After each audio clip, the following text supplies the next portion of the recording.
It's Store Showdown season, and I have been toiling and tinkering with my Han Solo list ever since I released that video a few weeks ago, and I've just been playing tons and tons of matches against aggro decks and control decks, and I have what I would consider my perfect list of Han Solo for this season until Set 2 comes out.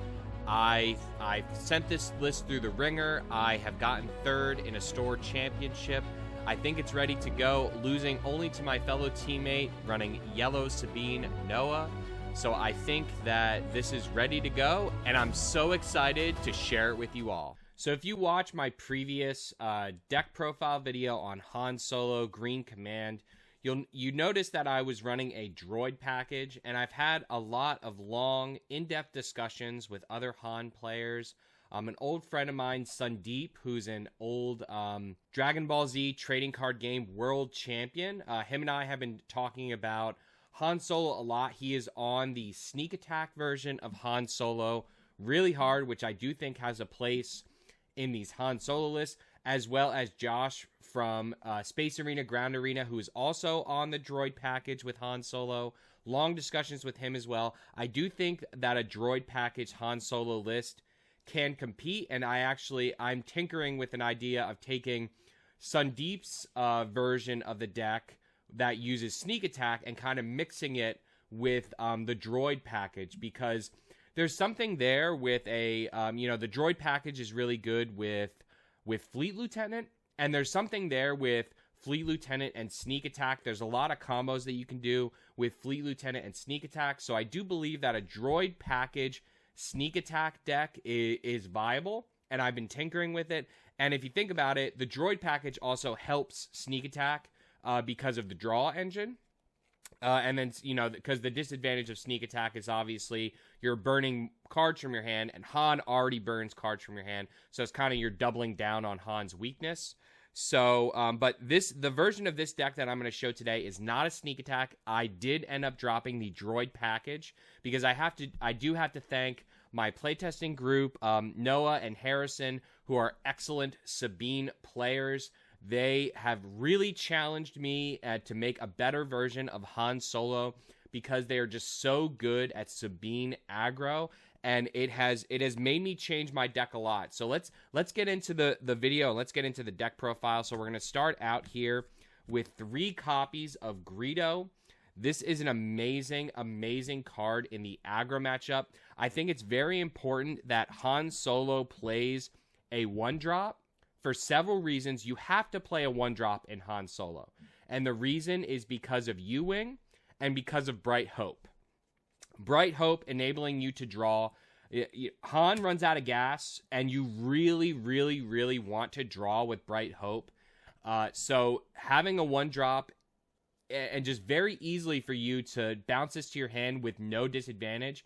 You can swing for it for 3, bounce it with Bright Hope, and then play it again for 1 resource very, very easily, and literally lose 0 tempo and only get a card draw from that.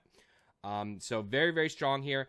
Also, Greedo enables, which is pretty much the best turn 1 play that you can do against aggro, which I did against Noah game 1 of our top 4 match, which is the turn 1 Greedo Battlefield Marine, putting 6 power on the board turn 1. Pretty much no deck can stand up to that, and you just end up running into them very, very hard, as he saw when I did that to him. So Greedo is great. You do play a lot of events in this deck, so you can hit that 2 damage a lot. I do hit that 2 damage a lot. I'm finding I only probably trigger it about 50% of the time, like actually try to go for the 2 damage, because I often don't want to self-mill myself. Like I've already milled U-Wings and things like that, and it doesn't feel great when you mill a U-Wing, because you want to draw that, right? So, and the other reason you need to play a 1-drop is because it enables certain combinations of U-Wing. Very, very important. You can Rogue Squadron Skirmisher, and you can Greedo. You can double 3-drop Greedo. That's very, very important. So there's just a lot of advantages to Greedo. He's not great in the control matchup. Like, Vader laughs at him. More and more hero decks are slotting R2. So that's something you got to look out for. Something I do miss dropping the droid package. But overall, just the 3 power on board has enabled me to be able to base race pretty much any deck with this deck. You know, that extra power on the board. Very, very strong early game. So Greedo has been just great in here. Next up, we got 3 Battlefield Marines. I talked about the best turn 1 play that you can do. Greedo Battlefield Marine, very, very strong. This is pretty much one of the strongest 2-drops in the game at 3/3, unconditional. Not much more to say about him. Very, very, very strong card. We're still at 2 Leias. And I saw some people online comment about how my list is 52 and they're wondering what's going on. Yes, my list is 52. This list is super tight, and Han self-mills, and you draw as much as you can, especially when you get into the grindy matchups with control. I've often had 5 to 10 cards left in my deck at the end of some control matchups, so I'm not too worried about running the 52. And simply put, there is just so much I want to add into this deck. Like, as we'll get into the video, and Leia is a good example of that, because I only run 2 of her. I would love to add a 3rd one, but there's just no room in the deck, and we're already at 52. There's so many cards that I would love to add more of, but I just can't fit it in. Leia is an example of that. She's so great into Boba, tapping down Fire Spray. Any deck that plays Overwhelming Barrage, Leia is so good because they will Overwhelming Barrage you. Look to get that extra 2 damage on your base, and then you'll respond by tapping down that unit. She's so great at tapping down leaders, so great on U-Wing to tap down something to swing tempo. Very, very strong unit. Great card. Get with Rogue Squadron Skirmisher. Really, really good card there.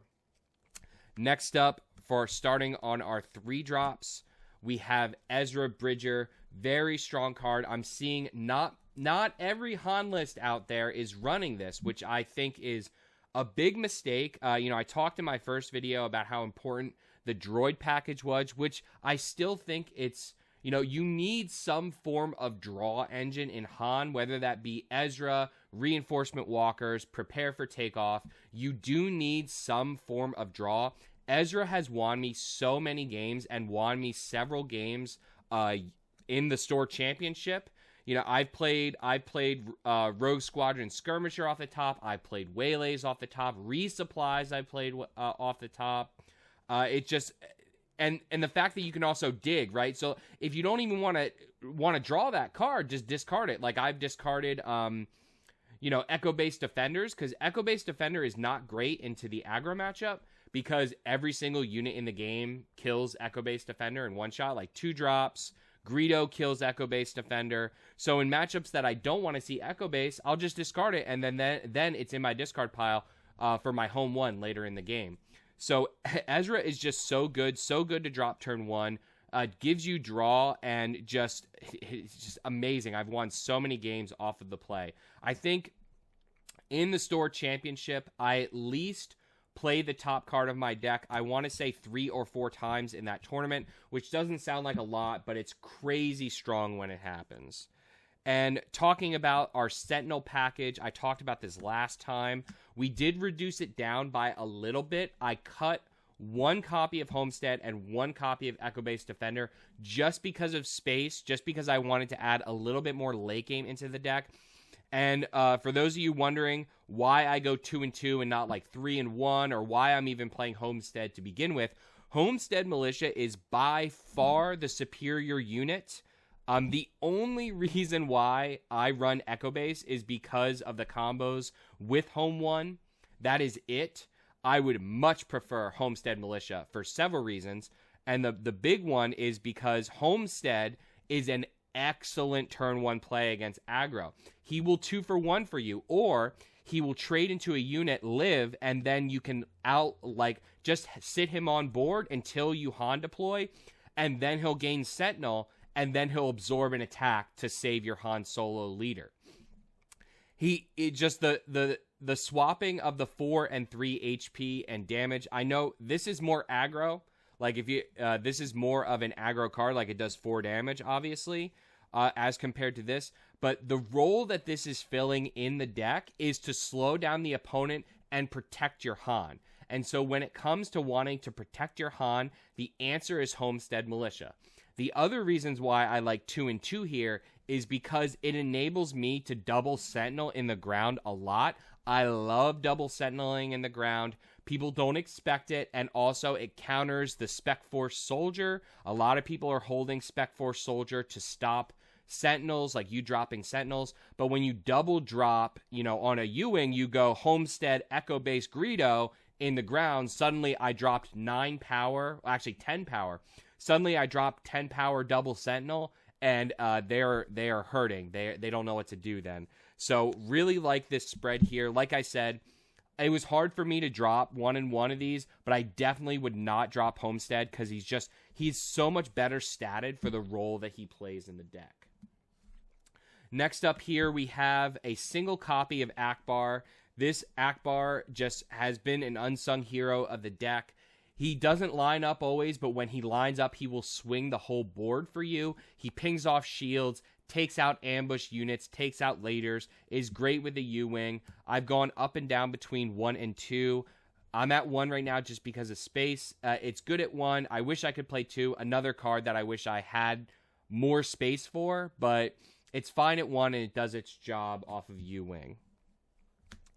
Going into the space now, we have 3 copies of Millennium Falcon. This is, if you're running Han Solo, you're running it because you love Millennium Falcon. Millennium Falcon pretty much wins the Sabine matchup, the red aggro matchup. I said in my previous video with Noah that if I start the game and I turn 1 Falcon into an A-Wing against Sabine, I know I win that game. And that has been pretty consistent. Falcon is amazing to do off of U-Wing. It comes out ready. It's amazing for home 1, comes out ready. I often will double Falcon to win the game. I'll have Falcon out. I will hit them for 3 and then play another Falcon from my hand, defeat the exhausted one, and to come out ready and do another 3 damage. Another play that I've been doing a lot lately with Falcon is if I'm base racing Sabine, going into the Han deploy turn, the 5 resource turn, if you had played Falcon turn 1, usually at that point you'll be forced to bounce Falcon into your hand on the 5 resource turn because you want to play a 7, right? And you can't afford to pay for Falcon. You can't afford to pay that resource. So sometimes what I've been doing is I've been actually Han powering the turn prior on 4 resource, even if I don't have a 5-drop.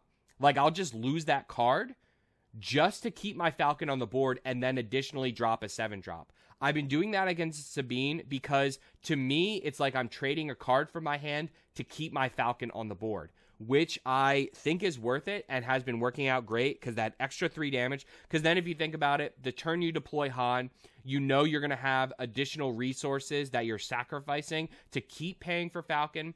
So it kind of sucks to bounce Falcon in your hand at that point in the game and lose that board presence. So that's what I've been starting to do that, and it's been working out great. So I recommend when you're base racing, try to Han power as much as you can to keep Falcon on the board. Coming in more into the space, we have 2 of the Azatuk Liberator gunships. This has been key in the red hero aggro matchup. It's amazing to play off a U-Wing. It kills red 3s. You'll double trade your Falcon and they'll destroy your Falcon, or they will attack your Falcon to kill it, and they will think that they're in the clear. Then all of a sudden you will U-Wing and throw out an Azatuk into their red 3 and just take them out. Very, very strong play here. This was just throughout play testing, facing the amazing Sabine players that I have at my local. I found that I needed this extra ship just to be able to stand up to the air aggression. And I think a lot of Han players are now slotting 2 of this, so this is becoming standard for Han to do this. Closing out our space, we have 3 copies of Bright Hope. I see some Han players only playing 2 of this. Would not recommend doing that. This gives you draw. You need that draw as Han Solo. This stops Fire Spray. It stops the red aggro decks. It's so good. Such a strong card. 3 copies has just been great. I will often hold this against Boba Fett to immediately respond to the Fire Spray play. with this, because they'll spend all those 6 resources and then just be able to do no damage with their Fire Spray. Now, going into the 5 drops, I want to talk about these together. Chewbacca and Syndicate Lackey. So they serve a similar role, and this single copy of Syndicate Lackey has pulled the most weight out of any one of that I've ever had in a deck ever in my history of trading card gaming. I will tell you. I would not play more than one of this, and the Syndicate Lackey is in here just to one-shot Sabine. One-shotting Sabine, and what you'll do is on Sabine deploy on 4, you will open with Han power to go to 5. And then what's really interesting about this deck is on 5, we have 3 distinct lines against Sabine that have very different plays, and that is Chewbacca, Syndicate Lackey, and Traitorous. So they don't know which one is coming on 5. Are you going to one-shot their Sabine? Are you going to throw down a Chewbacca? Or are you going to play Traitorous? It like, you can kind of mix it up. But the Syndicate Lackey in here is just because Sabine is so big into the meta.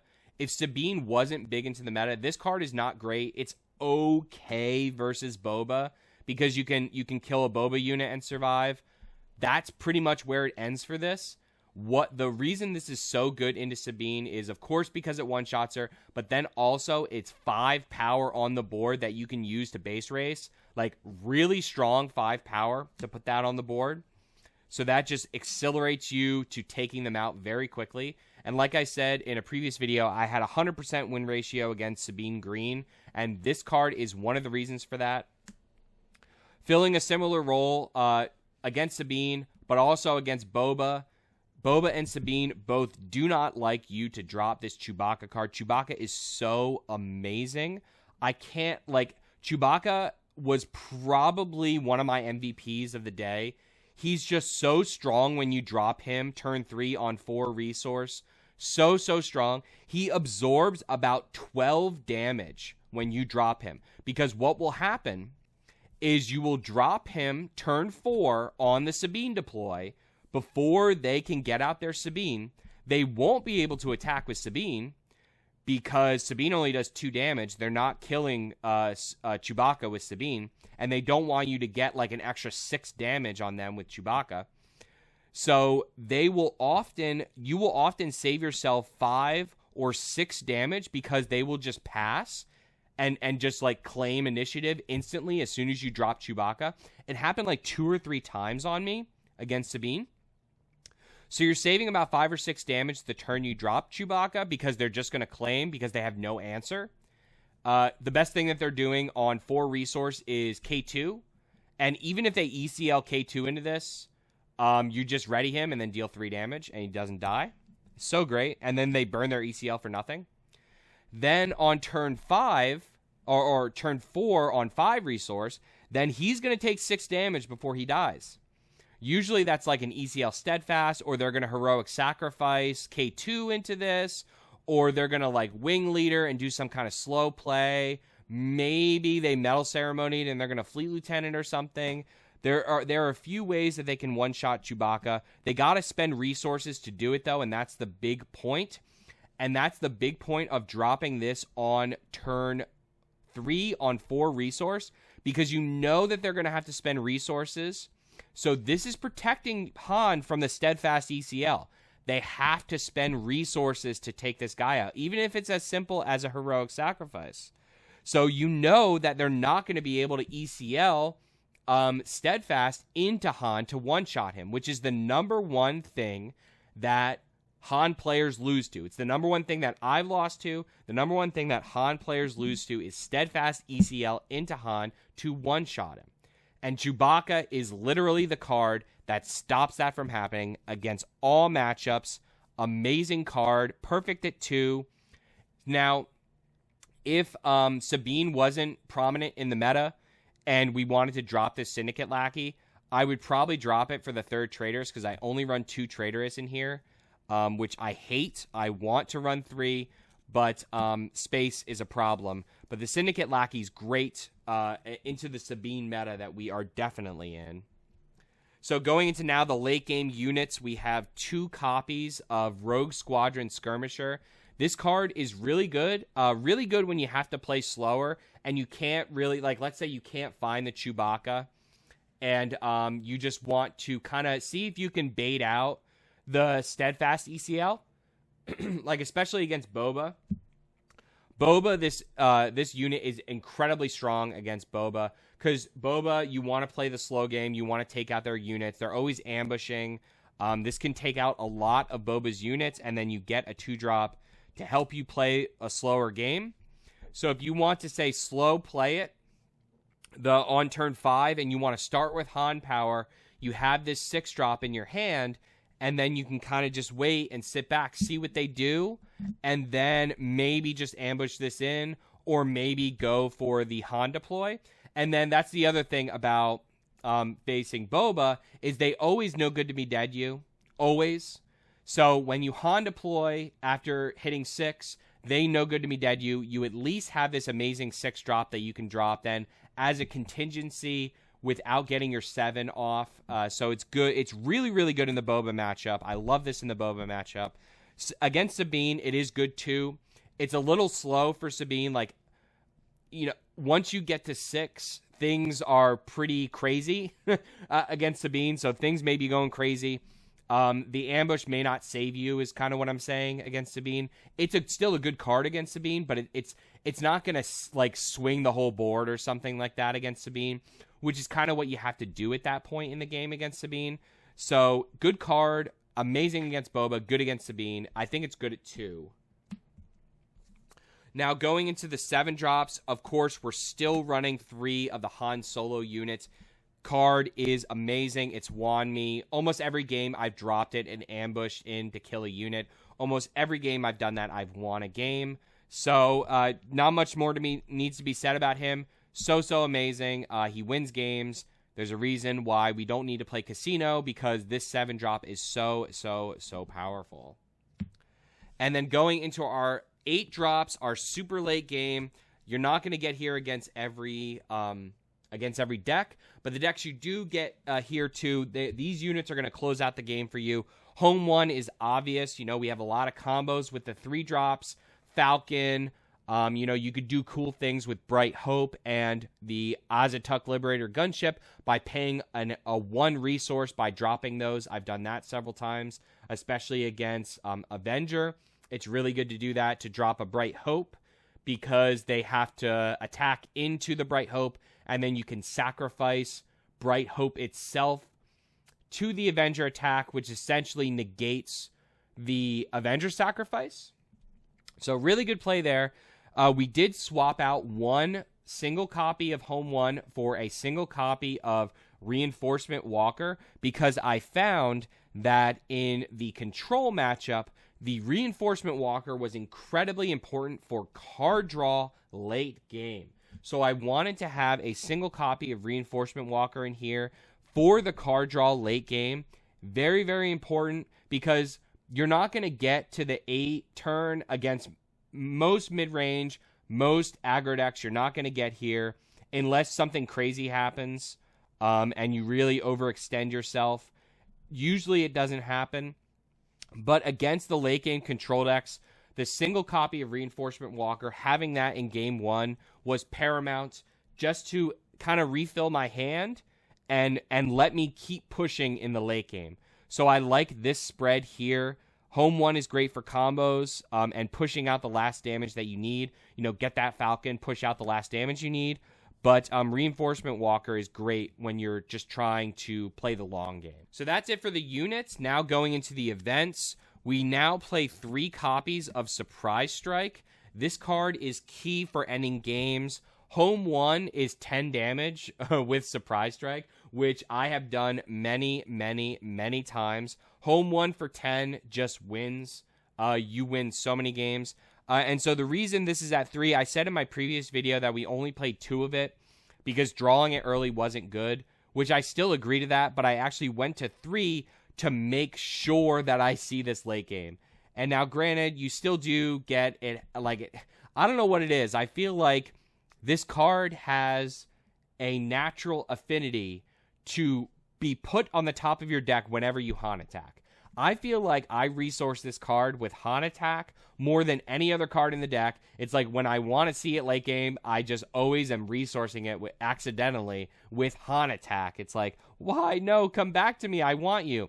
And I know what you're going to say. You're going to say, well, DDA, play Lando. No, we are not playing Lando. I'm not playing a card that is going to maybe give me something I want out of a 1 in a billion situation. I played Lando for a while, and he literally never lined up for me. Better to just play 3 copies of this and just hope for the draw. Next up, we have, going into more in the events, we have 3 copies of Spark of Rebellion, which have just been key in so many matchups. In the Boba matchup, this is key. The Control matchup, this is key. So many matchups, this is key. That's why this card's at 3, never going anywhere from 3. And in fact, in the Sabine Yellow match, specifically Sabine Yellow, because with Sabine Green, I feel like we can base race with their ECL having 5 damage on them, no issue. Base race easy. But with Sabine Yellow, they have so many events and so much burst damage that I feel like Spark of Rebellion may actually be good into Sabine Yellow. Like to drop it, say, turn 4 or turn 5. Like drop a 3-drop and drop a Spark to kill their for a cause, kill their surprise strike. So I might start keeping a few copies of Spark of Rebellion in the Sabine Yellow match. We run 2 copies of Waylay. This card, it doesn't line up a lot for me, I'll be honest. It is okay to play early game. I don't like it in Boba. Boba has way too much ambush units. It's okay against Fire Spray. It's okay. As an answer, it delays them 1 turn. Fire Spray does come out ready, so it's not the slow. It doesn't hurt them that much. It delays them 1 turn. Plus, Boba has a lot of ambush units. Like Waylay's not great on Vader. It's terrible on Vader. It's terrible on Luke. Like yeah, it'll save you the 6 damage, but then they're just killing one of your units again. You know what I mean? So there are certain matchups and certain scenarios where Waylay's not great. It's excellent to do this on Sentinels, but again, it's like I've been in many scenarios with control decks where they have so many resources late game that the Waylay on a Sentinel doesn't even matter, because then they just replay it. So there are a lot of scenarios where Waylay doesn't do great. The main reason that we're running this is because on the off chance that someone wing leaders a Battlefield Marine or some other unit in Ezra, or they early equipment decks, like I've been in Luke matchups, and they'll drop down a Jedi Lightsaber on Yoda or a Jedi Lightsaber on Ezra or something like that, and then you'll just Waylay, kill the Jedi Lightsaber. That's a really good play. That's happened sometimes. Also, Palpatine.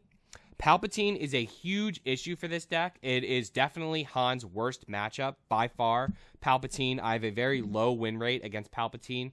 So main decking the Waylays to save them to bounce your own unit back into your hand after they steal it.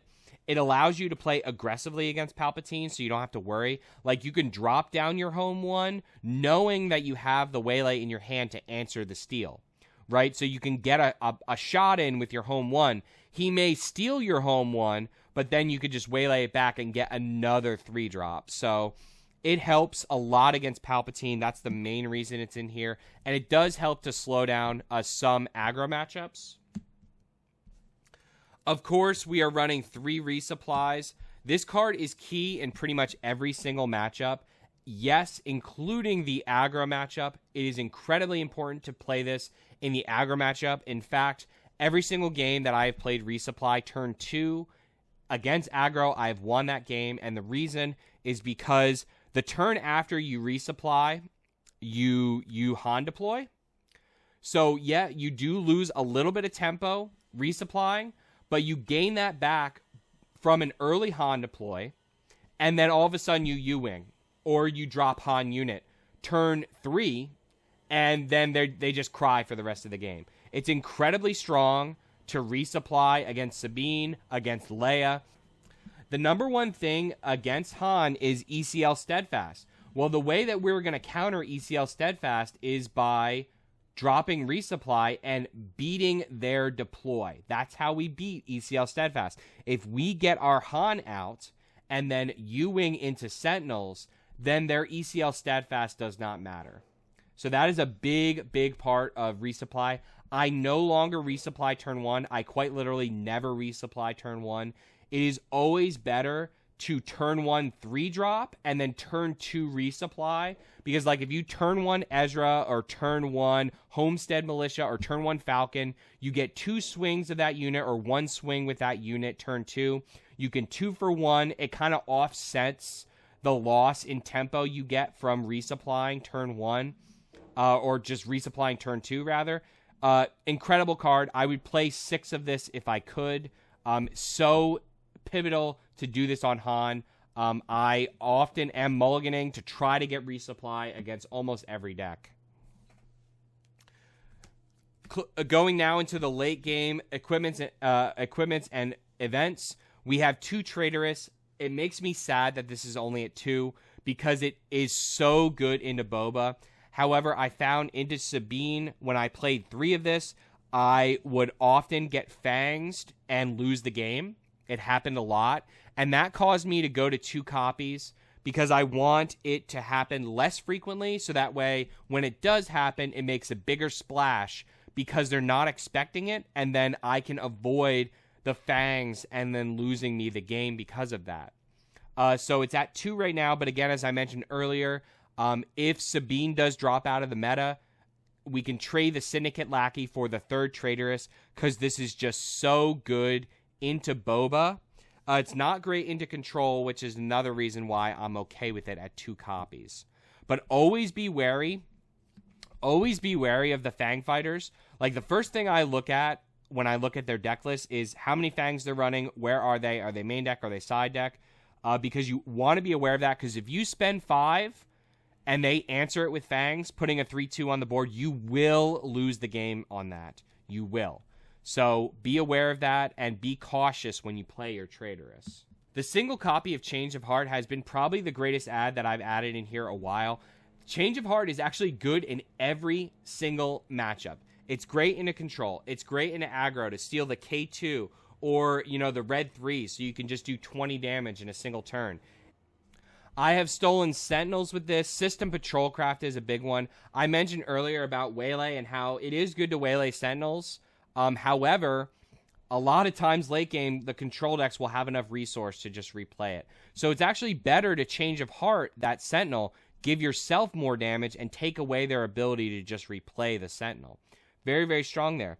This is great. It's just there's so many nuanced plays here with Change of Heart. And it's good into every matchup. That's why I like it better than like the 3rd copy of Traitorous, better than some of the other tech cards. Like Cunning would be another one who could fill into this slot. But Cunning is not great into Control.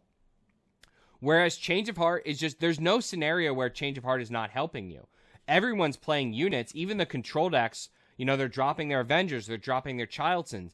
This is like a 10 to 15 damage swing that you can do. And actually, something I did against one of the Luke players in the store showdown is I stole his home 1 when I myself had home 1.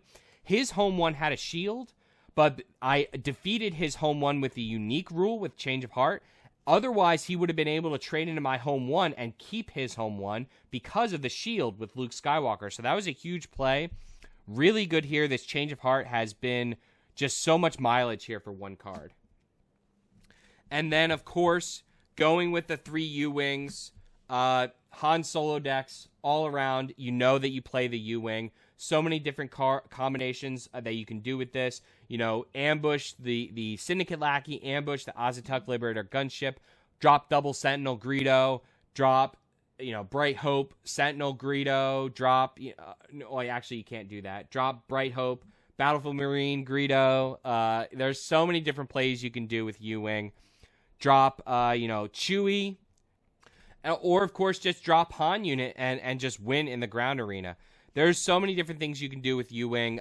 This is just an excellent card. I call it the Hero Vader. It is definitely the Hero Vader. So as a final point here, going over the sideboard, we play the rest of the copies of our reinforcement walkers and home 1 for any deck that's going late. Mid-range, not so much mid-range. Depends on the mid-range deck. You have to look at their sideboard to decide what their curve is. But any deck that goes late game, you play these in here. If you're going to play from the late game, if you see a full suite of Avengers, you want to play this in here. Reinforcement Walker, mostly for draw. We don't often get there against aggro for the heal to be relevant. Usually we're base racing, so we're not really going to get to 8 too often.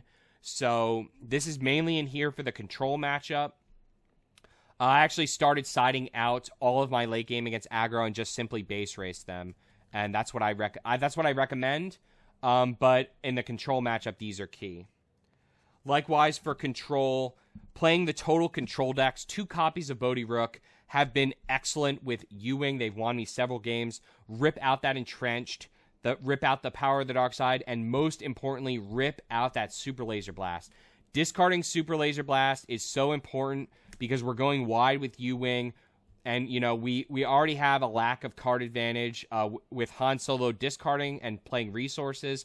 So them being able to kill 3 or 4 of our units with a super laser will just lose you the game. So Bodhi Rook, even playing him from hand for 5, is still worth it if you discard a super laser. We also are running 2 copies of Bamboozle. This is a key card in the control matchup to take out the Childson, make it a 2-2. It has been key in that matchup for me to do. It's also great in Sabine, because Sabine players are often putting all of their experience on Sabine leader, meaning the only answer that we have for that is to Bamboozle. Also, Bamboozle is great against any equipment deck, Chirrut or Luke. Luke, this is great because you can take off the shields, take off the experience. Luke players are playing with a lot of shields, a lot of experience, and a lot of equipment, so Bamboozle is excellent into those matchups. And like I said, good into control for to destroy the Childson. They're depending on that Childson, so taking it away from them wins the game. We have a second copy of Change of Heart in the side. This is the single change that I made for my showdown list. Originally, I had 1 change main and 2 side. I dropped down to 1 change in the side because I felt like 2 change was enough for the late game, because I actually wanted to add in a second copy of Cunning in the sideboard because I felt like I had enough in the control matchup. I have so much dedicated to the control matchup. Like, all these cards are dedicated to the control matchup. I wanted more cards dedicated to the aggro matchup, and that is Cunning, and the mid-range as well. That is Cunning. Cunning will win against the aggro matchup. It will win against the mid-range matchup. So amazing. So 2 copies of Cunning in here, put in against aggro and mid-range, and then the single copy of Change, put in against control. And Palpatine, especially, really good against Palpatine. So that's it for the sideboard. And so this is, like I said, I've played probably about 30 matches over the past week with this deck. I think this list is perfect. I wouldn't change a single card. After putting the 2 copies of Cunning in the side, I wouldn't change a single card. I will be releasing an in-depth guide video on how to play Han Solo. I talked about that last time, but I wanted to get more experience over several matchups before doing that. But that is coming. That is in the works. So stay tuned for that. So if you like this video, please hit that like button. Please hit subscribe for the best guide videos and all the best content related to gaming, analysis, and guides. And as always, turn your dial to Random Number Gaming for weekly updates on Han Solo and the Star Wars Unlimited trading card game.